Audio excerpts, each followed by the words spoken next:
Hello, everyone. It's George again, and this is the second episode, the special episodes of Love Shortage that we're doing, all about grief at Christmas. And I'm here again with my co-host, Leah Shan Davis. Hello. And we are going to talk a little bit more about our, would you say it's our strapline, Leah? Yes, Think kind it of, is, could isn't be, it? yeah. It's one of our values. It's one of our values, and it's the way that we grieve together, really. And we speak to the heartbroken and hopeful. So today is looking at joy with when you're grieving. So if you think of human beings, we are we're complex. I think there is a common misconception around that we can't be more than one thing, but we can be heartbroken and hopeful. We can be sad and happy. And that duality is something that has been talked about through many, many, many moons. It was written in depth in the Tao Te Ching, Lao Tzu, which was fourth century, something like that. So this duality is always there in life. It's not we're rarely one state. And I think this is where we get a little bit controversial, and probably we've had a little bit of misunderstanding really around our grief discos. So, like we said in the last episode, we are the founders of Grief Disco, and Grief Disco is what it sounds like, a disco for the grieving. And we give people the permission to feel joy. We give people the permission to feel sadness as well. There's tears on the dance floor. We're all right with that. We're not ushering people to the toilet to get rid of the pain. We're okay with what we welcome whatever happens. And it's a really nurturing, caring space with excellent house music. What could you not like? So that's what we're going to talk about today. We're going to talk about permission for joy and giving yourself permission for joy and how to feel joyful when you are grieving and saying to you that that's okay. Have I covered everything you think in that Yeah, explanation? yeah, absolutely. It's intriguing me, this conversation. Yes, I want yeah, to listen to yeah, me it. too. Yeah, so if you think about, I'll just give you tell you a little story. So my son Oshan died in March last year, and we'd gone through a very, very difficult time. It was lots of ups and downs. He was in hospital for 435 days. And it was tough. It was very tough, but he had a beautiful little life, and he was very loved, and he was a wonderful, wonderful baby. He had such beautiful light. And when he died, obviously, it was a huge shock. Um, and I was heartbroken, and I still am. I'm still very much heartbroken. But I had an urge to go to Pasha in Ibiza. I had an urge to dance. I had an urge to get on that dance floor and shake my booty very, very much. Yes. And I have done that with Leah. We've gone dancing. And while I've been in the throes of grief, and it helps me. And that dance is incredible for trauma anyway, really good for the body. There's been lots of research and studies around movement and how we can release trauma. And we could talk about a little bit more about that because Leah is not only an amazing grief tendering. Have I said that right? Grief tending. Yeah. Tending. Why Yeah. do I want to put the ring in there? I don't know why. I'm like tendering. I think It's not meat. I'm not tendering meat. yeah, that's true. Yeah, tendon. When am I gonna? I'm gonna have to get that tattooed on Ah, me. Anyway, she's a somatic coach as well, so she's the best person to talk about trauma and the body and all that sort of thing. But um, I did have some funny looks when I'm having a good time. Her son's died and she's having a good time. She's in Ibiza. I did have people saying, "Oh, well done, that's lovely." And I do have people saying, "Oh, I don't know how you do it." And I would be in my dressing gown and all this sort of thing, and that's fine because they don't realise that I'm in my dressing gown as well. Do you know, they think I'm just on the dance floor. But this concept of joy and grief, I think, is the way that I deal with my grief. I deal with my grief with joy. With it's not joyful, but that's my medicine. yeah, yeah, 100%. Yeah, I love it when you share that story. It always makes me feel warm because it's so honest.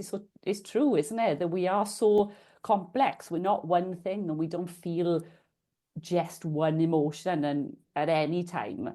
And yeah, I would agree with you. I think joy is part of the healing. It is the way through Mm. because I think that, in my experience, I had lost a lot of joy. I had stopped giving myself permission to feel joy.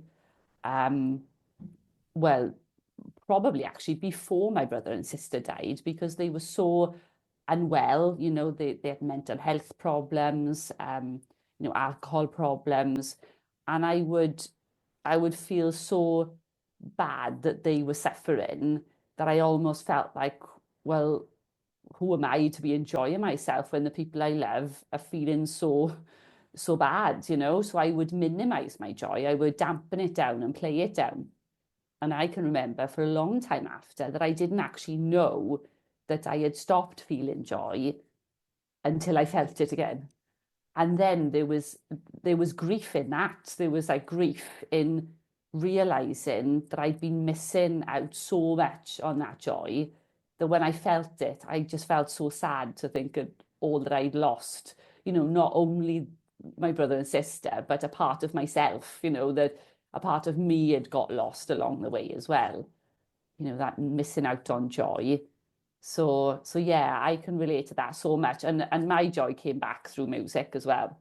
I went to a morning rave, morning Gloryville, probably like, I don't know, a year or two after my brother and sister had died, and walked into this room in like a warehouse in London at 7 o'clock on a Saturday morning where everyone was sober. It was, a sober morning rave, morning Gloryville, it was called. And yeah, I walked in and I absolutely just felt this overwhelming grief, like sadness, because I just saw everybody being so colourful and vibrant and alive. And it hit me, that feeling of what I'd been missing out on. And yeah, and then just sort of, yeah, danced the morning away and just felt that aliveness again. Like I didn't know what was missing until I found it again. Mm. So yeah, it's been a challenge actually for me to allow myself to feel joy again. It's been almost part of my healing, learning how to enjoy myself, how to let myself have good things happen to me, how to let myself have ease, to have peace, to just have, yeah, good things in my life. So yeah, I think in this episode we wanted to speak to that really about if you are feeling, maybe you're not feeling in a place to be able to receive joy yet, but you might also be in a place of, yeah, like you were saying, George, that there's things that you want to do. You want to go out and enjoy yourself. You want to have fun. You want to do the things that bring you pleasure, but you feel a bit guilty. Mm. Lots of people talk about that, and they as soon as they start to feel good, they sort of it gets hijacked, doesn't it? Like Mm. by, oh, hang on now, I should be sad. The person I love isn't here, or So yeah, that permission that it is okay, and it's more than okay. It's actually part of the process and your way to, yeah, being a fully living human being Yeah. again. Yeah, definitely. And it takes, like, if I go back to you going to Morning Gloryville, it takes guts to get into the place to receive joy.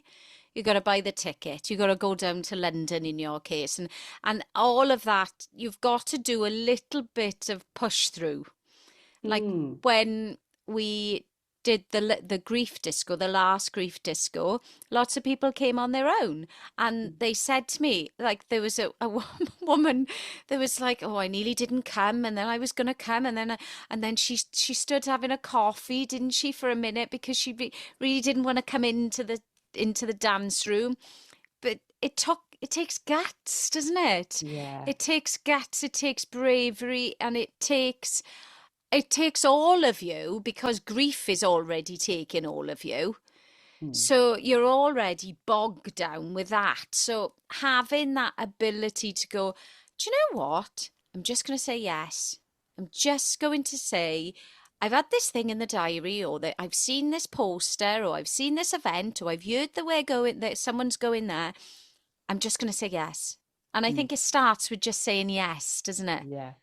Yeah, absolutely. Yeah, that's saying yes to yourself, isn't it? Mm, And I think, yeah, it is, you're right, it is brave. I mean, oh, honestly, those people that came to Grief Disco, I'm just thinking of all their faces now, and it gives me hope in life. It yeah. genuinely does. The people that come to like my grief tending circles, I always say to them, I'm so glad you're here, Mm, because I think when people are willing to be brave in the face of, adversity or loss, it just reminds me that we've got that spark, that human spirit inside of us, that, as we've said, isn't it, you can be heartbroken and hopeful. mm, That's like the human spirit, isn't it? We're designed to sort of bounce back and like transmute our pain into something beautiful, not despite it, but because of it, it yeah. makes us, doesn't it? That, and we can start small, it can be a song that you like comes on, and you notice, you feel like, oh, I love this song, and you start like moving, and then, it might creep in there, it might think, oh, I shouldn't be feeling this way. I shouldn't be happy and enjoying myself. And in that moment, just those small moments, like saying, no, it's okay. It's Mm. okay. Yeah, this is part of grief. It's part of living. So Yeah, yeah, we can give ourselves permission in those small moments. I think so. The small moments are the magical moments that are building you up to the bigger things as well. Depends really on your religious beliefs. But if I think of, say, everything is energy, because that is the case, isn't it? Everything is energy, and I think that energy is a little bit like, I don't know, love, and that could be linked to the person you've lost, do you know? That's what I like to think. I like to Yeah. think that energy is that, I don't know, Oshan sort of like pushing me to do something, do you know? Yeah, yeah. It's not, energy is meant to move, isn't it? It's not Mm, meant to be stuck. It's meant to yeah. move through us, like the people that have been here. We can carry that energy on through us. Like, Yes. yeah, just like thinking of my brother then. I mean, he was a little shit sometimes, don't get me wrong. Like, he was my big brother, and he was hard work sometimes, Yeah. but he was cheeky and naughty, and like, you don't want that energy to die with them. It's like No. it's a waste. So yeah, we do get to move that energy. I think, well, our video for the grief disco, one of the girls that came to it, wasn't it? She said, I'm bringing my mother on the dance floor tonight. She Yeah. said, if my mother was here, she'd be up there with everyone dancing. And Mm. it's just, it's such a beautiful way, I think. I think it's so important that we have spaces and places for people to grieve in different ways. I mean, there is no right way or wrong way to grieve. No. People need different things at different times, and we're able to take in what we can take in at that moment. But yeah, we created the grief disco because we know, from our own experience and just people around us that we need places that are alive to allow our grief to move. Mm. And dance and music is so emotive. Talk Yeah. about permission for joy. I don't think anybody has not got a song or a memory of something that involves music that will evoke something in them. Mm. Yeah, definitely. It's magic. It's magic. And yeah, it's a celebration. It's about how can I grieve? Again, a duality, a dichotomy. How can I grieve and celebrate? Because it's quite fashionable now for people to not have funerals, to have celebrations. Like we Mm. had a celebration for Oshan. Um, tell the listener what you wore to Oshan's celebration. Oh, well, it was the brief wasn't it, to be colourful and to be Yes. light. So I wore my Lucy and Yak jumpsuit, which is, oh, I don't know, it's got blues and pinks and oranges on it. Yeah, my full jumpsuit. I followed the brief, and Yeah, you nailed yes. the brief. You nailed the brief. Yeah, and it looked like a wedding, his Mm, celebration, and it felt joyful. It was joyful because that's what I wanted. I wanted people to celebrate his little life. And mm, I think there's room for grief and celebration. And if we think about Christmas is a celebration, and how can I grieve the person I've lost, but also still celebrate them as well? I've seen like you can put, I've seen these things you can buy and put on the tree of the per of people. I think Zoe Ball did a post on Instagram the other day, and she puts all the past people on her tree. oh, wow. Yeah, like photos of they were lovely. They were glitter as well, so that's why I was like drawn to them. And it was glitter hearts with the person photo inside, and Nice. I just thought that's lovely, because we do think about people that have passed at Christmas, and that's celebrating them, celebrating the Christmases that they had. Um, I think is something that we can do as well. Um, and I think can be really powerful, really, Yeah, at yeah. celebrating of people. So if I think of, say, heartbroken and hopeful, and again, it's like that. It's again the duality of loss and life, Mm, and I'm quite clumsy trying to say this, but if I think of my grief, it it's alive. It makes me feel alive.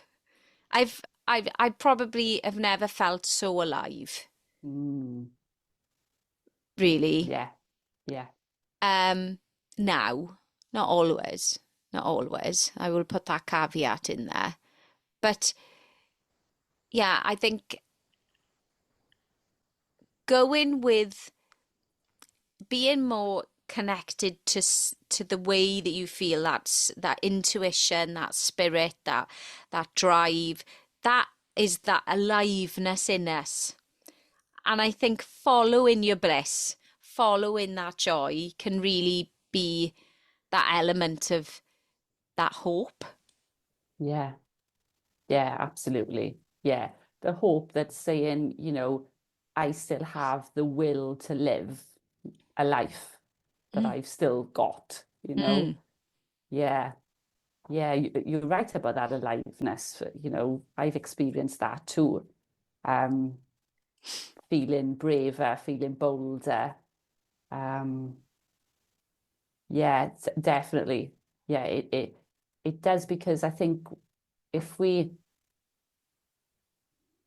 are willing to accept, we talk a lot, don't we, about acceptance. If we're willing to accept, okay, this is the reality of what is happening, what's happened, and we're not talking here about toxic positivity or pretending or trying to see the positives or anything like that, but looking at what actually is here, I think we can have hope, Mm. because the time will pass anyway. The time is going, life is going to pass anyway. And so feel like there's a sense of almost responsibility to live it in Yeah. whatever way we can find meaning. Mm. Yeah. And it might not be going on a dance floor for you. It might be something else. I don't know. But it's just that, yeah, that recognition that we're all not going to be here at some point. And right now we are here. Mm. So what can we do with that? There's just a willingness to say, okay, I'm just gonna have a go at life. I'm gonna give it a go. Mm. Yeah. And I think you've touched on something that I am always very sensitive around is acceptance.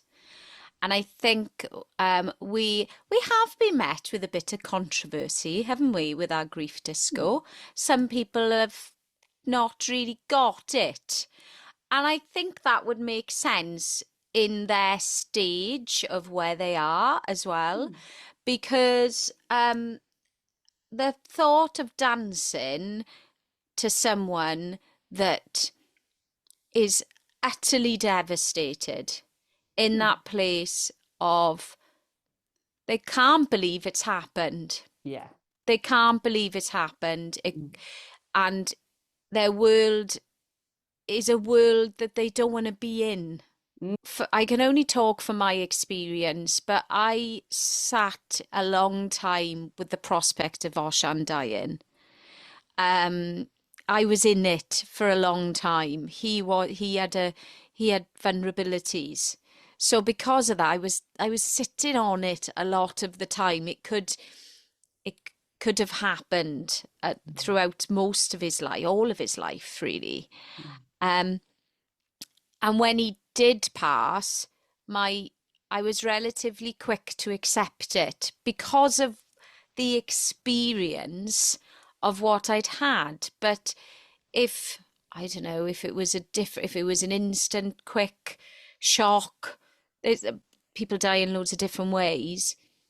That devastation and that acceptance is something that you have to go through to get to the other side, and you will get there, Hmm. but that we're not for you, really.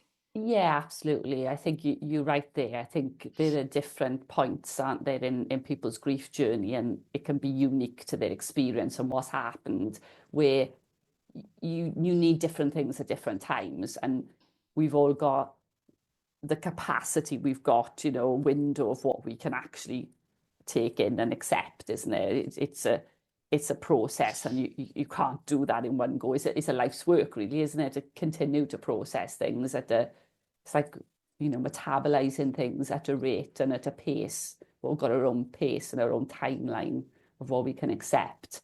Um, yeah, so coming to a grief disco is absolutely not for everyone. Might not No. be for someone at any stage. Um, I didn't know that. This blows my mind. Like, if you're listening to this and you get goosebumps when you hear certain music, it moves you in some way. You get the hairs, the tingles. I thought that everyone had that, but they don't. Not everyone has it.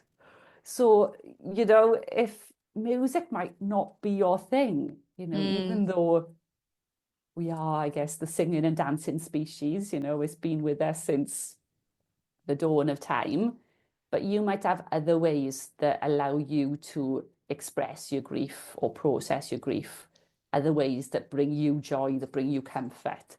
mm, And that's all I wish for anyone, is to find that, whether it's rediscovering something that maybe you've lost and you've done before, or whether it's finding something new. Because again, our last episode, we talked about getting to know ourselves again after grief. You know, it will absolutely change you. You won't be the same. In some ways, I feel like maybe do we become more of who we really are after grief? I feel like for myself personally that it's been a bit like of a return journey for me. I feel like I'm coming back to my true essence. So the things that might have like lit me up as a child, I'm getting back in touch with those parts of me again. But you know, it's been a process, a journey to get back to that. But yeah, I think there's something about that, rediscovering what is it that lights us up, what is it Mm. that is in our essence. And if music and dance is that, then I would highly recommend to come to a grief disco. Oh, totally. We're not into converting anyone, are we? No, We not are at all. actually into creating a space for people that are like us, really. Mm, So we've created something that we needed, yes. and we are giving people that permission for joy. You might be unable at this time to be there. Yeah. And I think that is something that is a process of maybe looking at other areas of support, such as therapy, a support group. There's a lot, Mm, like if I think of all the things that I've had for my grief, I've had EMDR.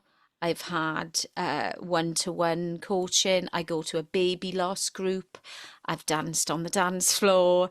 So I've tried to have lots of different running. running. Yeah. Do you know? Yeah. Yeah. So walking in nature, journaling, gratitude, loads of different ways Mm, on how I process. mm, But I think this is actually not about processing this conversation, that permission for joy, giving you permission that you might not give yourself mm. due to societal pressures and this Expectations. expectation, this mad concept that we should just be one thing and that thing is sad. You are welcome, Mm, whatever state you are. yeah. But Yeah. um, one thing I wanted to talk to you about was that sort of permission for joy when you were mentioning about not having that opportunity before in other Christmases with your family. Do you know, Yeah. with, yeah, can you Yeah. explore? We were talking about that off air, and I'd love to talk about that because I think a lot of people would resonate with it. Definitely, definitely. I think that, you know, obviously we have this, you know, the media portrays Christmas as being this like wonderful, harmonious time where families get together and enjoy. And actually, you know, the reality of it, let's face it, for most of us, is Christmas can be stressful, it can be difficult. And, you know, throughout my life, we've had a lot of stressful Christmases, you know, within my family. And so in some ways, there's been times where there's been some relief, um, that Christmas is not so stressful now. And that's not for a moment that I would say that, you know, I'm glad my brother and sister are not here. I would give anything for them to be here, but to be well and Mm, be here, you know. Yeah, so I guess, you know, this message is for people that, yeah, have complicated Christmases, stressful Christmases, conflict, mm, estranged people that they're not with. You know, people might be grieving people that are still alive, that they mm, don't see, you know, family members that are not around or that they can't be with because it's toxic, you mm, know. so I think that it's given permission for all of that as well, that, you know, it's okay if Christmas isn't this magical, thing that we would hope and like it to be. And that, yeah, you may have lost someone where the relationship was difficult and it was complicated. And so Christmas now might come with a sense of relief. There might be some peace. And yeah, even as I'm talking about it, I still feel that conflict in me of like, oh, is that okay, for me Mm, to feel it? But I do. That's the mm, truth. So yeah, if people are, yeah, grieving and it's complicated, what they've lost was difficult, then it's okay to feel a bit of relief as well. So yeah, permission to feel joy, permission to feel relief as well, permission to mm, have to enjoy a sense of peace in some mm. ways as well, I think is really important. Yeah, and I think all of this is about judgment, isn't it? And realizing that your feelings are just feelings. They're only energy. They're just energetic feelings, They're just like frequencies. And all the judgment we put on ourselves, the guilt, the shame, the oh, I shouldn't think this, and I can't be joyful, or I can't do this, and it's like actually giving yourself a break and having that peace. How can I have that peace? And I think the antidote to that is joy and love.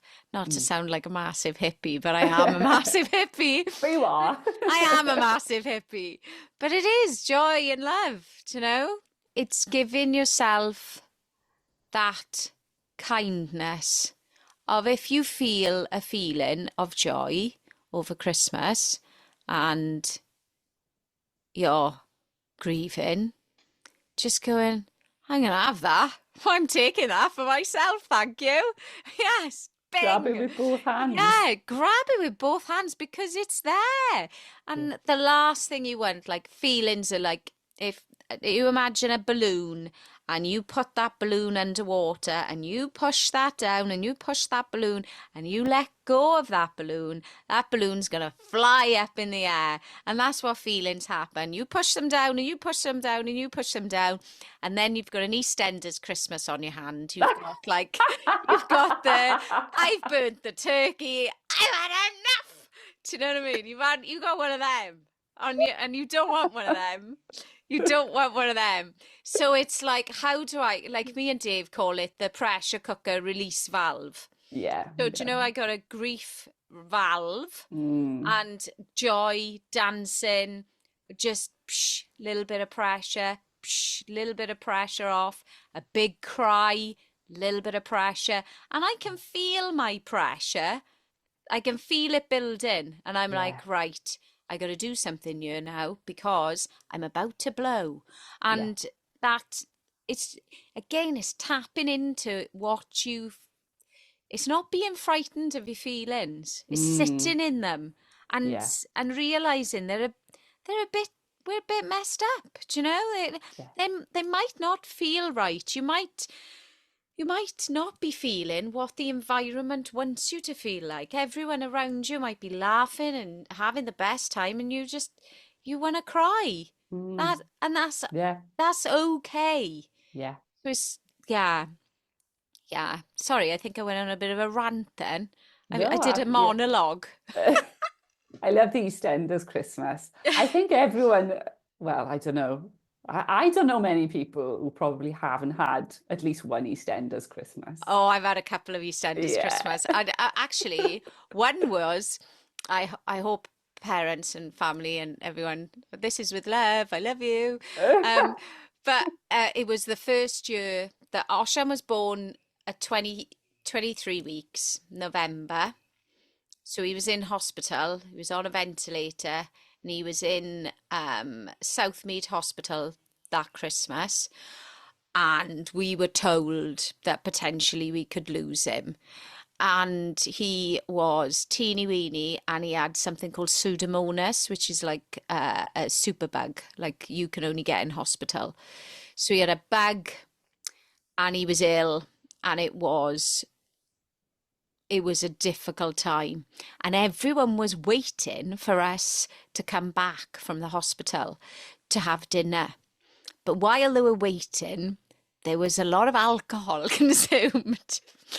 Right. And we came into some very strong feelings. Let's just put it that way. There was a lot of like big energy feelings, and there was might have been not enough water and food and a little bit too much wine. So it was a little bit of a EastEnders. That's what me and Dave said. We were like, "Oh, we've just walked into EastEnders." Oh God. Ah. But yeah, it was a difficult time for everyone. And again, that's a perfect example actually of how they were all stressed, they were Yeah. all worried, they were all in and Trying and to they were cope. trying to Yeah. cope and trying to make things perfect. And yeah, it was a tough time for everyone. And you Mm. you can't underestimate the way that the pressure that creates on everyone. Yeah. Mm, Yeah. I would say, yeah, following moments of joy can be an antidote to the EastEnders Christmas. totally. That is true. Nobody wants an Easter. I think EastEnders is finishing. That's what someone told me. It's going to be like no more. No, I know. really? They've run out I of ideas. Yeah. Well, I just don't think anyone watches soaps anymore. I don't know. I don't like. I don't. I stopped No, watching them years ago, yeah, years and that's years true. ago. Yeah, So maybe I they don't. I don't don't. anymore. Yeah, maybe the kids don't. Do you Well, know? social media is more interesting probably than, Yeah, they yeah. need to put a EastEnders on TikTok. They'd be fine Yeah. then. Ah, amazing. Is there Oh, anything God. else you want to talk about on Heartbroken and Hopeful? Or do you think, I think we've explored it beautifully, do you think? I do. I think it's been a really lovely conversation. I feel alive from it. Hmm. I feel connected. I feel in my humanness Hmm. from speaking about it. Yeah. And this messy human experience that we all have. And grief is a very human thing, isn't it? It Yeah, is a very human thing. completely. But also, I think animals grieve as well. I don't know enough about animals grieving, but I think they do. Yeah, we are Yeah. animals. Yeah, we are. We are. Brilliant. Oh, well, thank you. Thank you for being my co-host for the last two episodes. I've thoroughly enjoyed having a co-host. Yes, Um, it's fun. It's been a lot of yeah. fun. Yeah, thank you. Thank you. And thank you. Thank you for listening. And I hope these have been helpful. If you think, oh, so and so would do with listening to this, send it to so and so. That would be really good. And if you haven't already subscribed to Love Shortage, please do. And if you're interested in connecting to the grief disco, I put all the bits and bats in the show notes. So that's us. Thank you very much. Merry Christmas and a happy new year to you. Lots of love. Thank you.